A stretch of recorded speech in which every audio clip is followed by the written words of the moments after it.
আসসালামু আলাইকুম। আজ আমি গরু গোশত রান্না করব।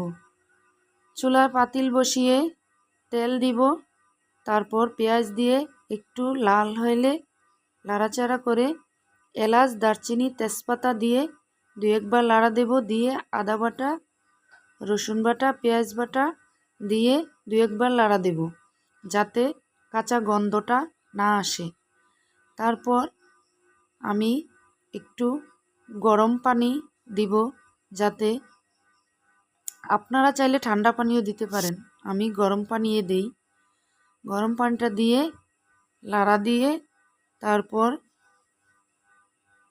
যে যার মতো খায় স্বাদ মতো লবণ দিয়ে দিব, হলুদের গুঁড়া, মরিচের গুঁড়া, জিরা গুঁড়া, ধনিয়ার গুঁড়া দিয়ে এরপর আমি একটা মশলা বাড়িতেই তৈরি করি। এলাচ, দারচিনি, তেজপাতা, জয়ত্রী, জয়ফল, লং, গোলমরিচ দিয়ে মশলাটা বানাই। আপনারা যে যার মতো দিবেন। আমি 2 চামচ দিয়ে দিলাম। এখানে 4 কেজি মাংস আছে। এই 4 কেজি মাংস ভালোভাবে দিয়ে মশলাটা যাতে মিশে যায়, যাতে ভালো করে মশলাটা মিশে ভালোভাবে নাড়াচাড়া করে 30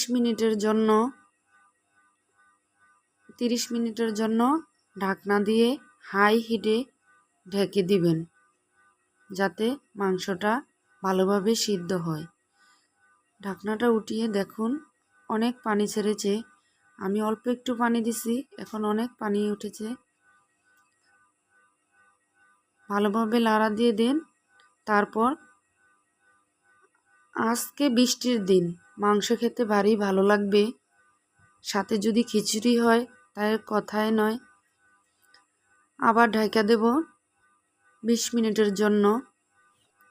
ঢাকনা খুলে এই তো দেখুন আমার গোশত রান্না হয়ে গেল।